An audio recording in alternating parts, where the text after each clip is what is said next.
Hello everyone.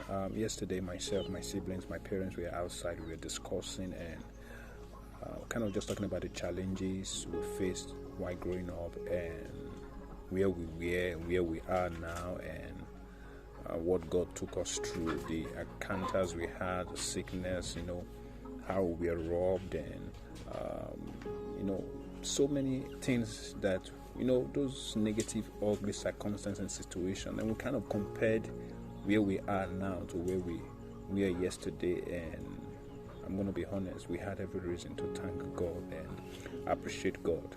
I'm not saying life is more easier now. I'm not saying life is more perfect now, but compared to how things were yesterday, you realize that we've come a long way, and it didn't happen by luck.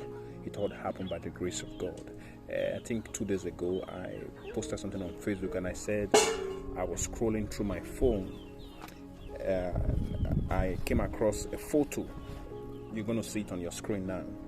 And the funny thing was, I didn't take that picture. It was actually a friend who came to visit, and I was in the recovery room after my surgery. When I looked at that picture, I felt convicted in my heart because I realized that I haven't truly been grateful to God for the things He has done for me and the many battles He had enabled me to win. When I think about how I will often go into the emergency room, sometimes 2-3 times in a month, and how I will be in serious, severe pain, and how my life could have ended. And I remember how when I had my surgery, the doctor said something about how they had to cut off some cancerous cell or whatsoever.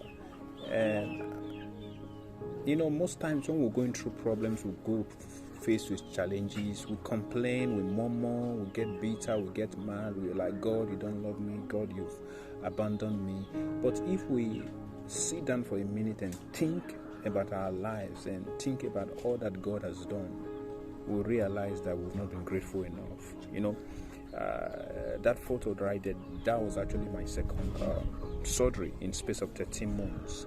And the latter surgery was more complicated, but God saw me through. Oftentimes we focus so much on the things we don't have, such that we forget and fail to thank God for the things we already have. We complain so much about where we are, such that we forget and fail to thank God for where He took us out from.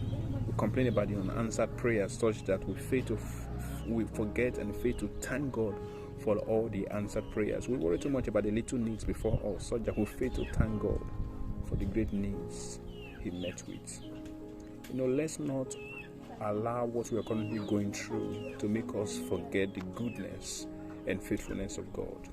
When we see ourselves trying to worry or complain about our situation or circumstance, it's important we look back at those times God came through for us and turned our situations around. If God came through for us yesterday and even made a way for us, why do we feel or think He won't come through for us today and make a way for us?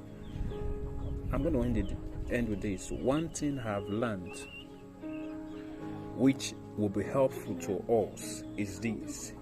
Whenever we see ourselves trying to worry or complain about our current situation or circumstances, let's learn to remind ourselves of all that God has done for us. Not only would we see ourselves worry less and thanking God more, but faith for a turnaround in our current situation will be stirred up in our hearts, and victories over the battles we are faced with. If we can look back at all that God has done for us, we will realize that we have more to be thankful for than to worry about. Let the worry about your current battle be replaced with gratitude to God for all the previous battles He gave you victory over. So, I just want to say, God, thank you. So I don't know what you're currently going through. Just sit down and think about how far God has brought you, all that God has done for you. And just know that if He could do it before, He can also do it today. And I believe that the things that God has taken us through in the past are meant to encourage us, are meant to strengthen us when we are going through difficult times, because they remind us of the fact that if God could do it before, He can do it again.